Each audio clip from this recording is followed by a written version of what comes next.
This video is about the Schmalkaldic War. The war was fought in the years 1546 and 1547. In the beginning, it all went quite well for the Schmalkaldic forces, for the Schmalkaldic League, because they could occupy Füssen, a city in southern Germany. In the end, they had to surrender, and the emperor won. The leaders of the Schmalkaldic League were John Frederick I, Elector of Saxony, and Philip I, Landgrave of Hesse. Important for the outcome of the war was Maurice, the Duke of Saxony. He was a Protestant, but fought on the emperor's side for personal gains. To the background.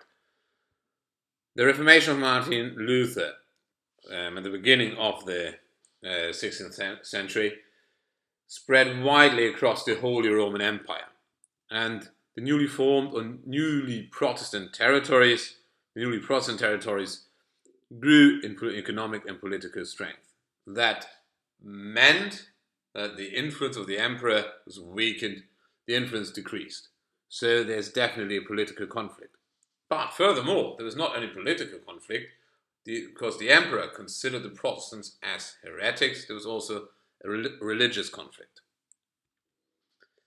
Now, firstly, the principalities we're talking about of Württemberg, Palatine, Hesse, Electorate of Saxony, the Duchy of Saxony, the Catholic Bavaria, and the Catholic Bohemia.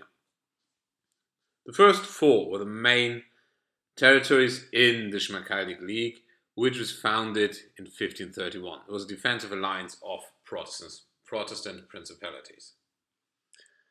The emperor was not happy with it, but he couldn't do anything at the moment because he was not powerful enough, and he had conflicts with France and the Ottoman Empire. But in 1544, he could achieve peace with France and a truce with the Ottoman Empire. And now he also wanted to secure the support of the Pope, and the Pope promised him military and financial support for a religious war within the empire. Then Charles V formed alliances within the Holy Roman Empire, and the main important achievements were the neutrality of the mighty duchies of Bavaria and Saxony. The Schmalkaldic League heard about this, and the two leaders, John Frederick and Landgrave Philip, decided for a preemptive war. As mentioned, it went quite well. The Schmalkaldic troops could occupy Füssen, and the imperial army escaped to Bavaria. Now the Schmalkaldic League hesitated. They did not want to provoke Bavaria, which was neutral. The next month, the Protestants were looking for decisive battle. The Catholic imperial army constantly avoiding such battle. Then Maurice of Saxony saw his chance to gain new territories and gain influence. He invaded the Electorate of Saxony alongside Archduke Ferdinand. That meant John Frederick had to go back to sort this out. Unfortunately for the Schmalkaldic side, the money ran out and the Schmalkaldic army dissolved itself. Next, the emperor forced the southern states and cities to surrender or remain neutral so that he could operate against the north, against the Electorate Saxony.